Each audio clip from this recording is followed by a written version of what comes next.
Hello everyone and welcome to my channel. Today we are going to explore some wild stories of r/family drama. For those tuning in for the first time, each day I read real stories from Reddit, perfect for decompressing, finding a moment of tranquility, or simply enjoying a quiet break during your studies. Before we dive in, share in the comments where you're tuning in from, and if you're keen on more content of this nature, make sure to hit that subscribe button. So, get comfortable, prepare your favorite snack, and let's begin exploring today's stories. My mom told everyone I stole the family cabin. I didn't even know it was mine. I'm the middle child, 31F, between two brothers, 35ME Evan and 24ME Leo. And if you ask anyone in our town who the good kid is, they'll point at Evan without thinking. He's the dependable oldest, coach of a junior soccer team, volunteers at the fireworks booth every July 4th, knows everyone at church by name.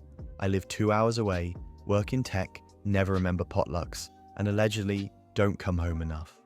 Leo's the baby and gets graded on a curve because he's still figuring himself out. That's the family script. 6 months ago, my dad had a stroke.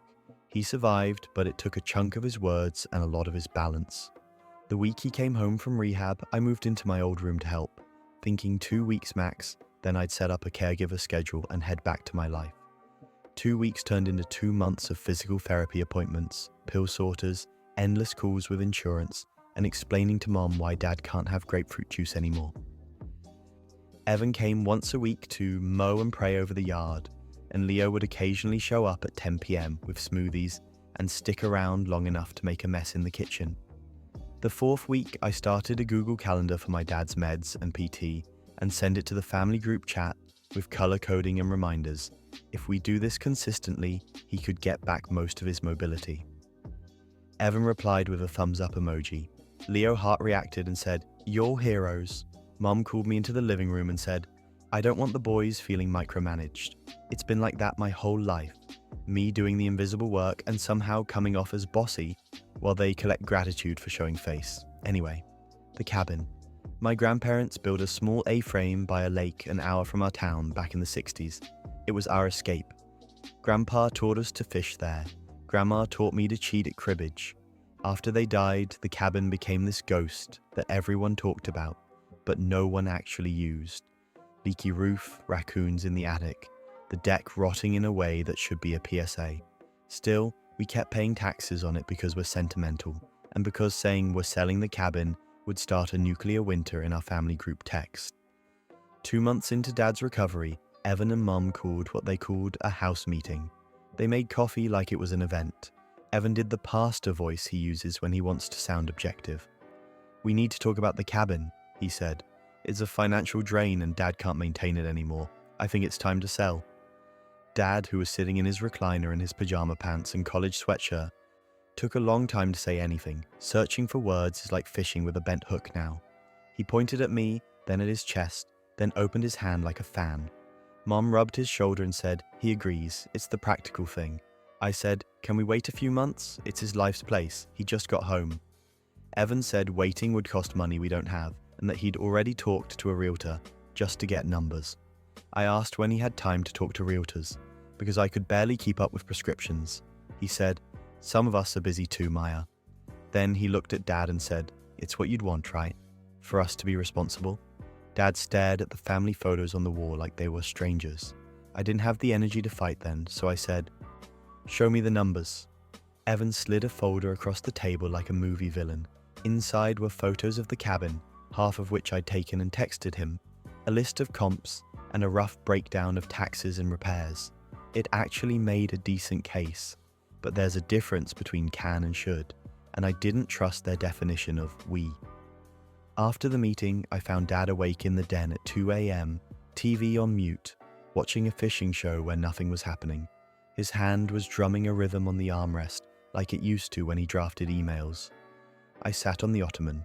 "Do you want to sell?" I asked. He moved his hand like he was writing in the air. Then he tapped his chest with 2 fingers. Then he tapped his left pants pocket. I thought he was pointing to his heart pocket. He meant literally my pocket. I reached into his pocket. We're way past pretending we don't do weird caregiving things, and found a small brass key, old and warm and sharp with edges, safe deposit box key. The bank's name was etched on one side. He made the hand sign for shh and then the sign he made when we were kids, meaning drive. I asked, now? He nodded. The clock glowed 2:14. Mom's a light sleeper. Evan has a sixth sense for when I do something he can disapprove of, but Dad doesn't ask for things. He quietly withers until you guess. So we put on jackets. I put Dad in the passenger seat with a blanket over his knees, like the world's most conspiratorial toddler. We drove to the bank. Obviously it was closed. Dad laughed, a breath out his nose. First laugh I'd heard in weeks, like he'd remembered that banks are not 24/7. We went back the next morning during banking hours. Mom was teaching piano lessons and Evan was in a meeting. I wheeled Dad to the counter. The teller looked at the key, looked at my dad, and did the type of small-town blink that says I know who you are, but I'm pretending this is normal. We went into one of those little vault rooms that make you feel like you're in an old spy movie.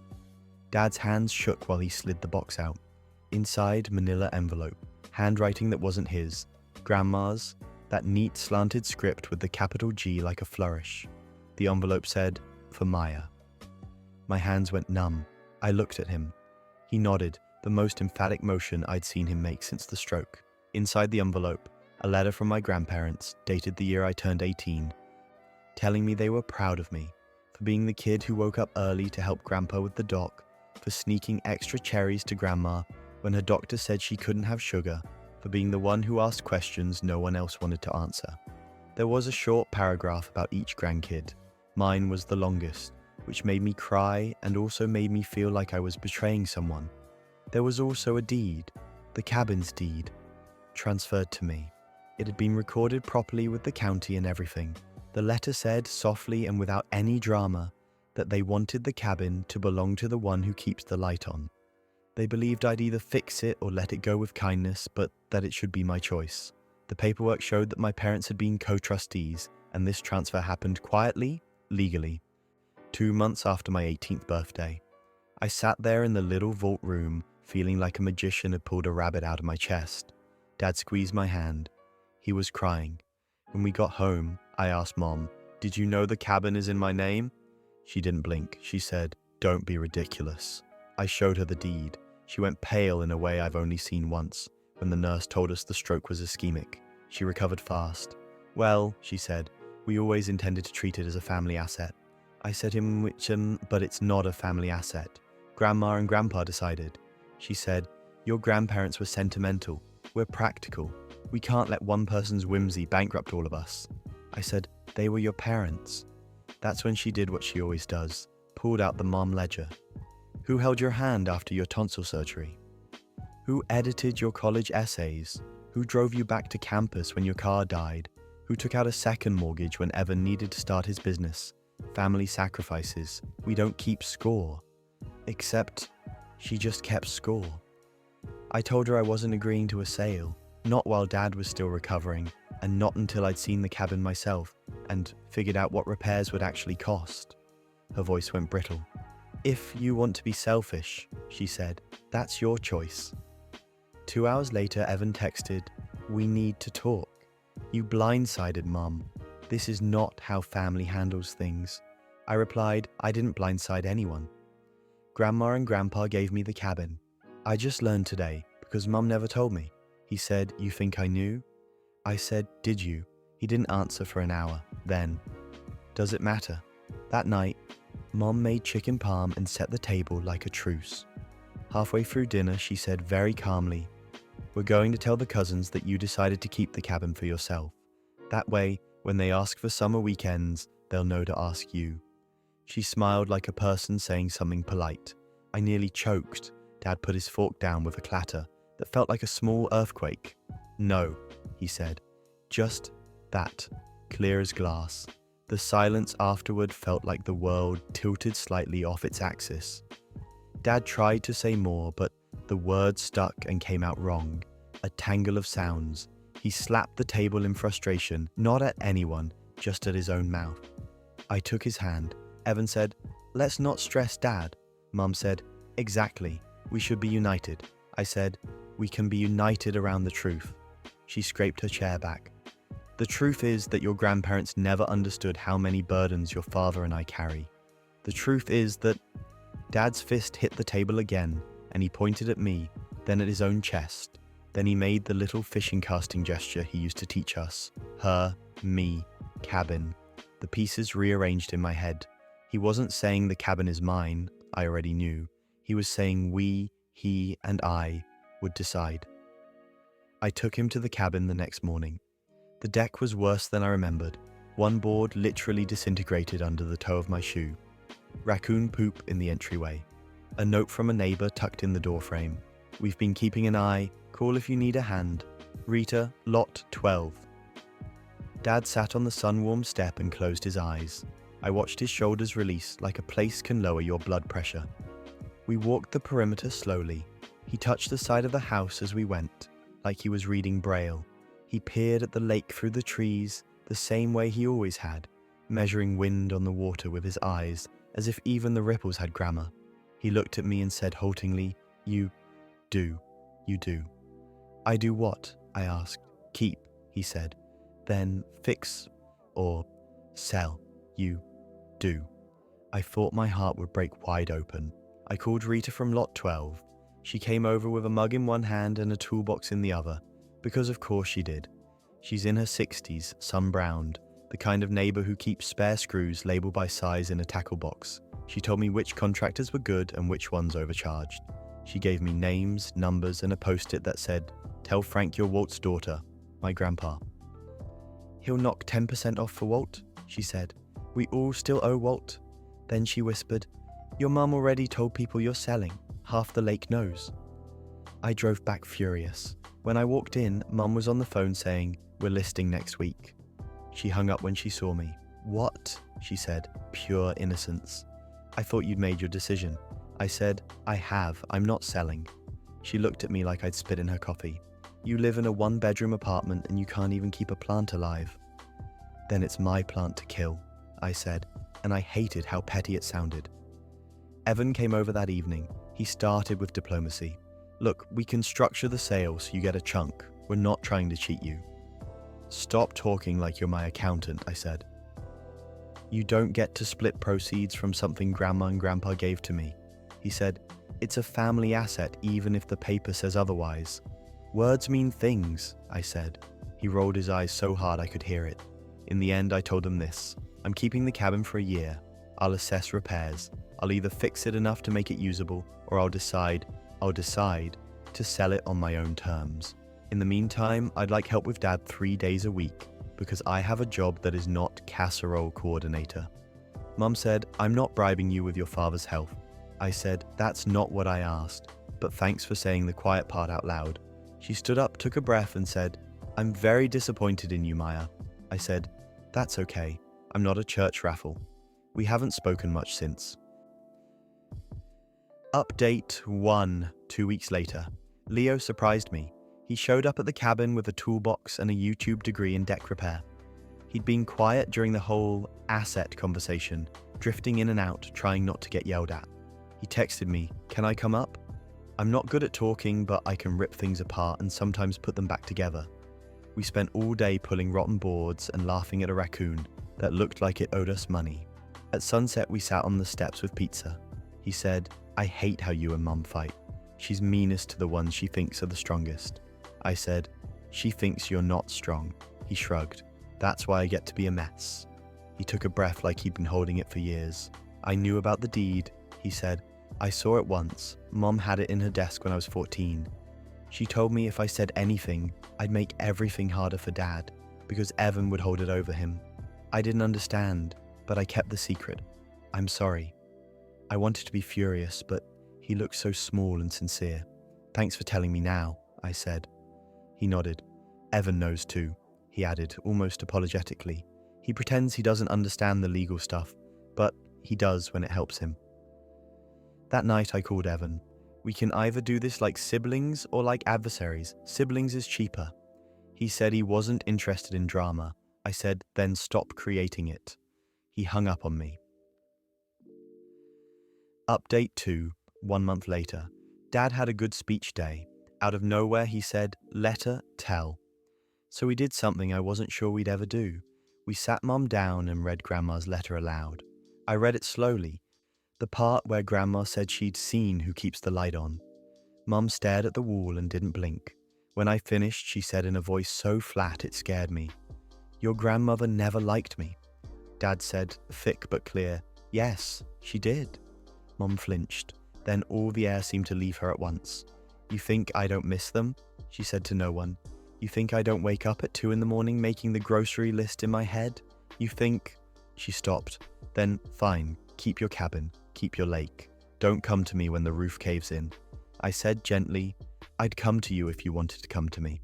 She looked at me like I was speaking a foreign language. Later, Evan texted a group message, me, Mum, Dad, that said, "Legal note.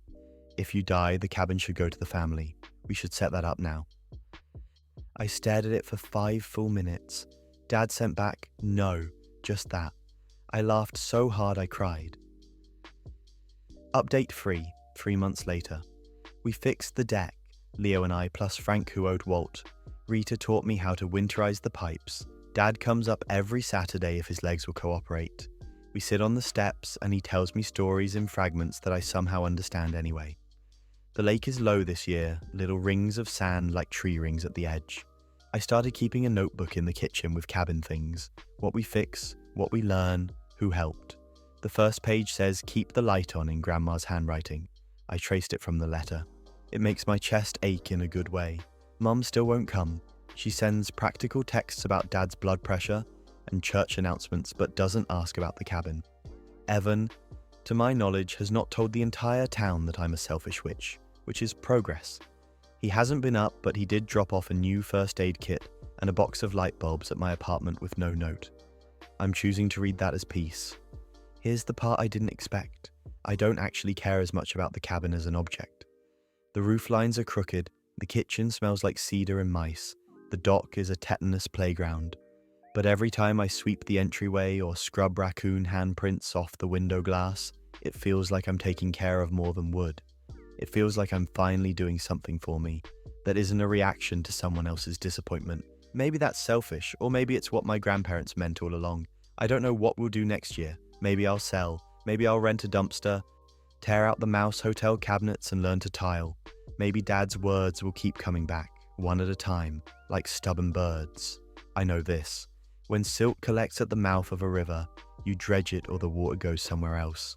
Our family has been silted up for a long time.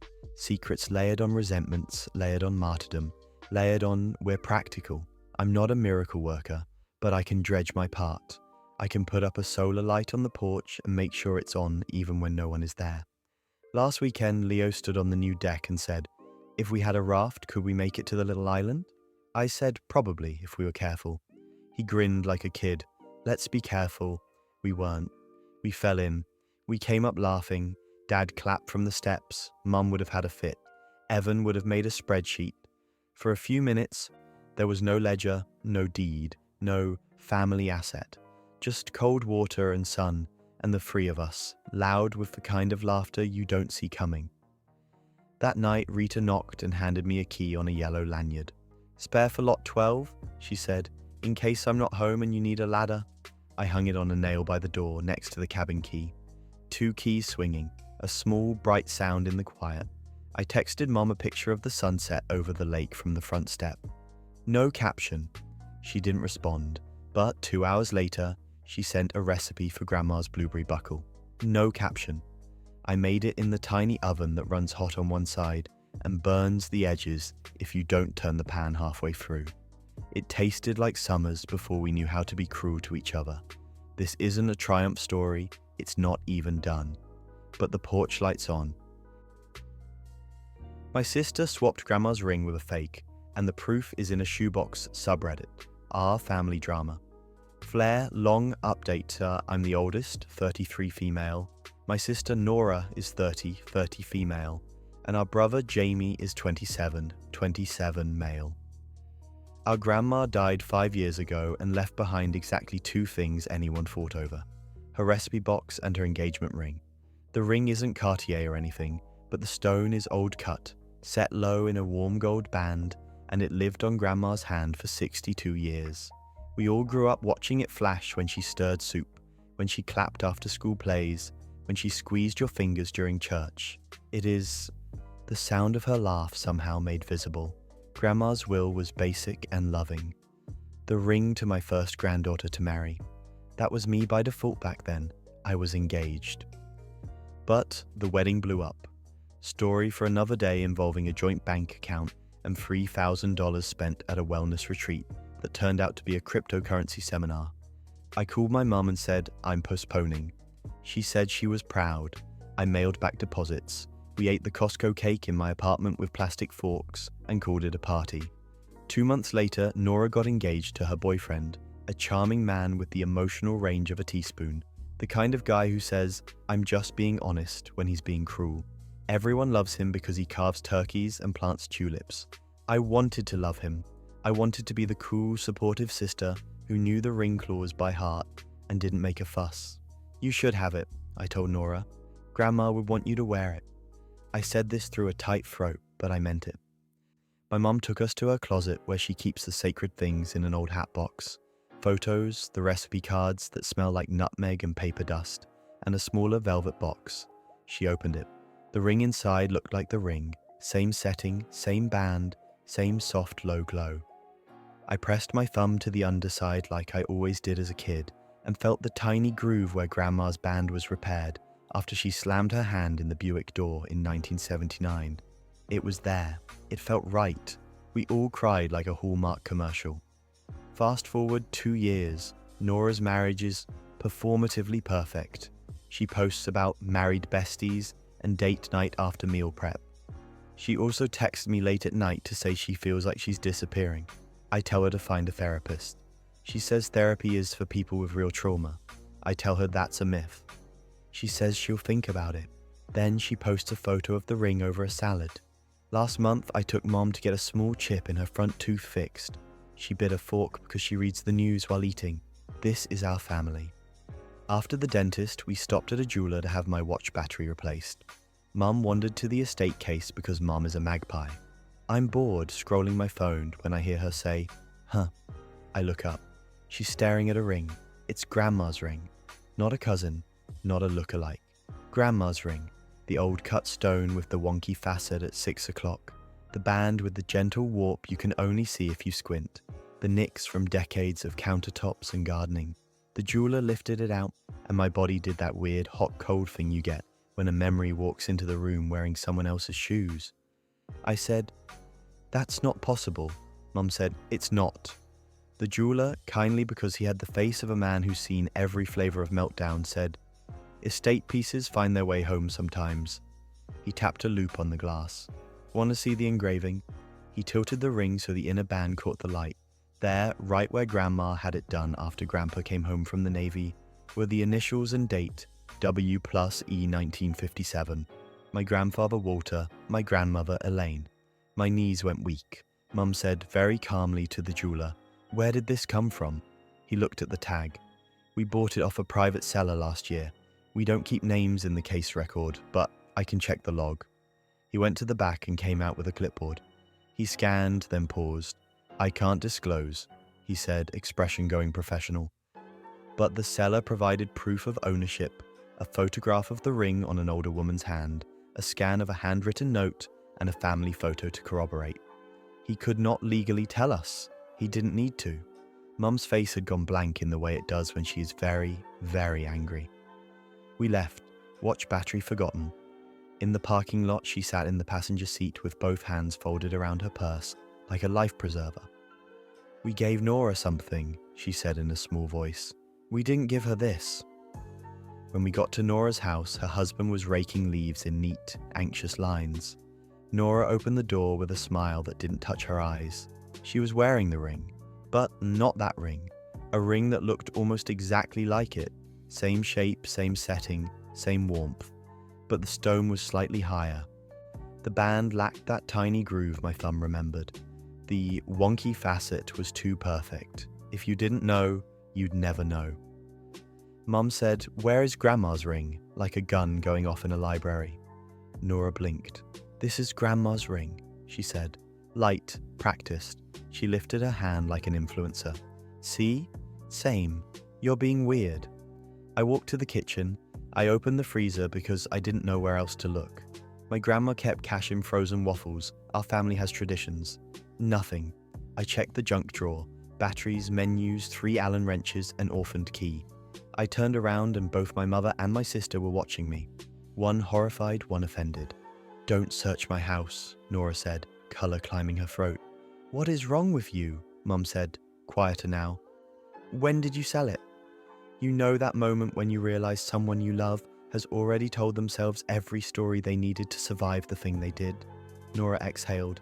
"It's my ring," she said flatly.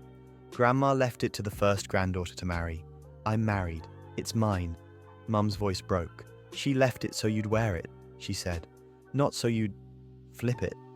"I didn't flip it," Nora snapped. "I made an adult financial decision. We needed to pay off credit cards." Ah, the charming husband strikes again. And I replaced it with a replica. No one would have known if you hadn't gone snooping in jewelers like some Victorian ghost. "Where is the money?" I asked. She spit out the number. It wasn't even impressive, mid-4 figures after fees. She said they paid off a card name I won't list because the internet is forever. And they bought a new couch. The couch sat behind her, smug and beige.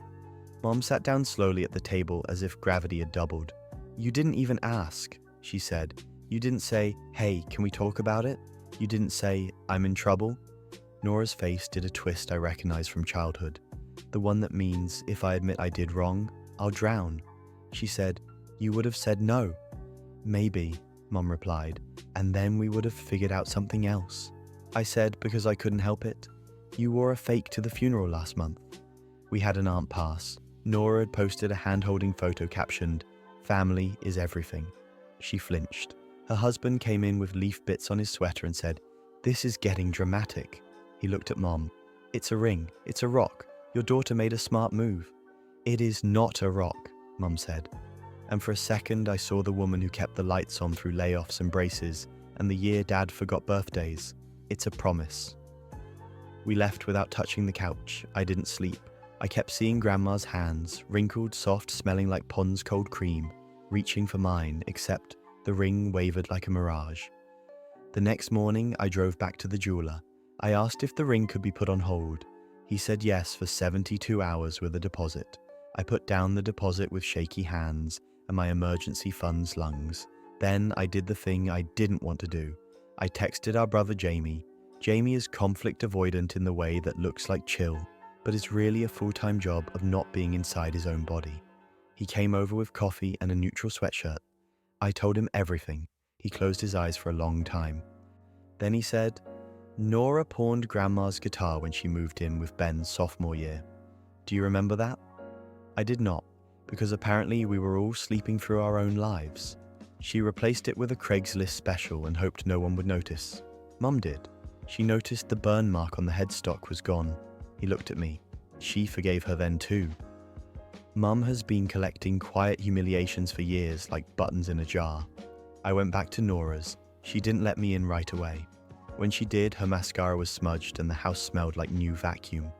"I was going to tell you," she said without saying when. I said, "We can fix this." She said, "I don't want to be fixed." I said, "I put the ring on hold." She flinched like I'd slapped her. "You don't get to control me," she said. "This isn't about control," I said. "It's about the truth." She laughed. "Oh, the truth.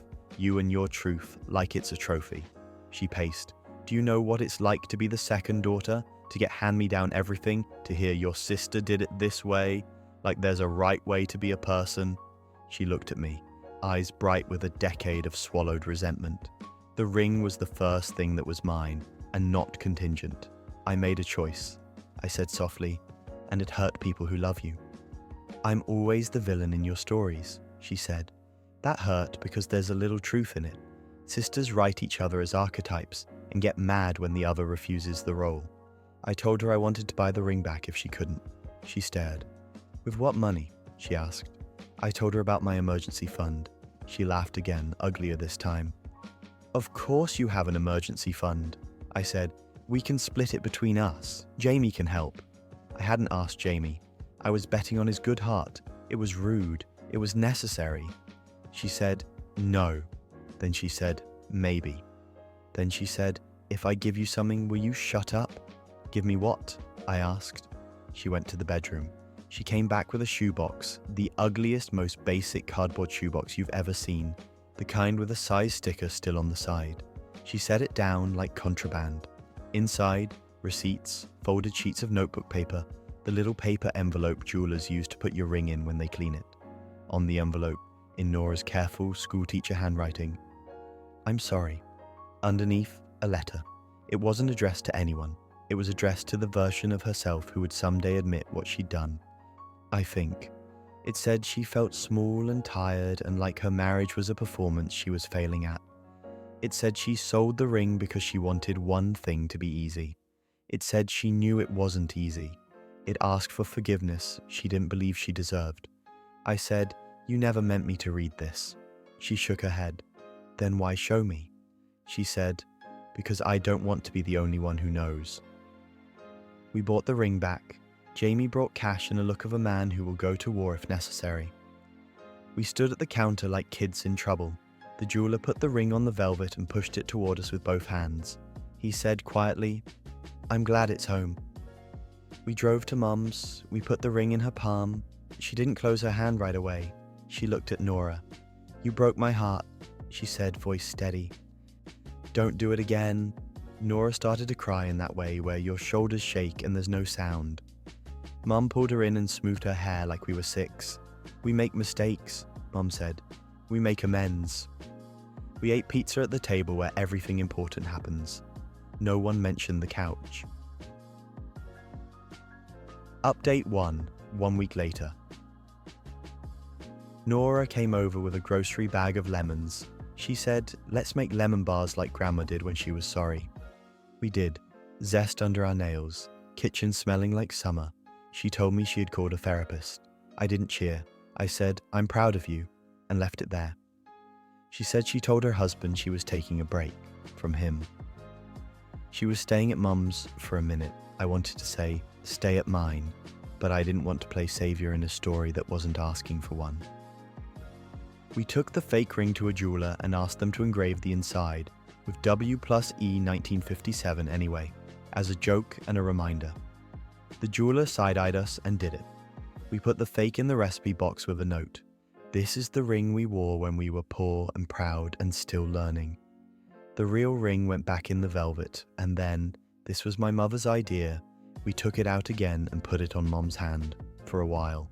Not as a punishment, as a reset. It lived with me until I know it can live with one of you without turning into a debt snowball, she said dry. Nora nodded. I agree. Jamie, who had been quiet, said, can I take the recipe cards this month? We all froze. He's never asked for anything. Mom said yes and kissed his cheek like she was releasing him from a spell. We told Grandma's story out loud that night, how she once lost the ring for 2 weeks and found it in the pocket of her gardening sweater, how Grandpa pretended not to care and then cried into the dishwasher when she put it back on. It felt like fixing a picture frame and putting it back on the wall straight. Update 2, 1 month later. Nora moved into a small apartment with windows that get morning light. She bought a second-hand couch in a joyful, ridiculous floral pattern. She texted me, I hate beige now.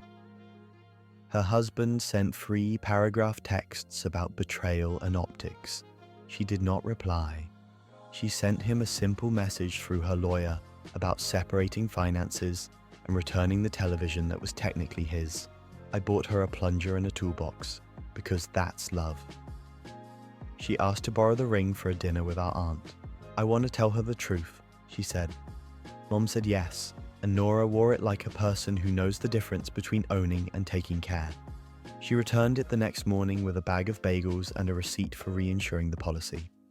She put the shoebox of receipts and the apology letter into Mum's hands and said, I want you to hold this for me until I can hold it without flinching. Jamie found the guitar, not Grandma's, that's gone, but the same model, same year, same tobacco burst, same stupid burn mark he made with a cheap candle when he was 13. We replicated it in the driveway with a tea light and a lot of laughing, sure crying. He said, "It's not the same, but it's close." We put a sticker inside the sound hole. We told the truth. Sometimes replacement isn't betrayal. Sometimes it's a promise that you'll do better with the next thing you're given. Update 3. Today. Mom called us over for stew. She took the ring off and set it in the center of the table like a candle. "I've been thinking about the clause in the will," she said. "It was meant to be sweet. It turned into a trap." She looked at me. "When you marry again, if you marry again, it won't be because of a ring." She looked at Nora. "And when you wear this, it will be because you choose to care for it, not because you technically qualified." We decided something that made all of us breathe easier. The ring will rotate, not by weddings, by seasons. 4 months with each of us, me, Nora, Mum, until one day it lands somewhere and refuses to leave, and we'll know that's right. We wrote it down in plain language and put it in the recipe box with the fake ring and the lemon bar card that has butter stains from the 1980s. We didn't notarize it. We notarized it with stew and laughter and the quiet clicking of a band against a bowl. After dinner, Mom walked us to the door and said, "I'm not mad anymore." I believed her. She said, if your grandmother were here, she'd tell us all to stop being dramatic and to pass the salt. We passed the salt. We hugged in the hallway too long. On the way out, Nora touched my sleeve. "I don't want to be the villain," she said. I said, "Then don't be." She nodded like it was a new idea. We walked to our cars under that blue hour light that makes everything look like forgiveness. I wear the ring this winter. I'm not engaged. I'm not even dating. I wear it when I chop onions and when I sign for packages, and when I call the plumber about the radiator that sounds like a ghost learning tap dance. It catches the light exactly the way it did in Grandma's kitchen. It doesn't make me married. It makes me careful. Tonight, I put it back in its box to sleep. I touched the engraving with my thumbnail. BW+E 1957. I said their names out loud in my apartment. Walter, Elaine. I said ours, me, Nora, Mom, Jamie. I'm trying to build a world where we don't need shoeboxes full of apologies. But if we do, we'll write them on better paper. We'll sign them. We'll hand them over before they turn into secrets. I texted the group chat a picture of the ring on the recipe card for lemon bars. Jamie sent back a guitar emoji and a flame, his idea of a joke. Mum sent a heart. Nora sent a lemon, a ring, and a shoebox. We are ridiculous. We are trying.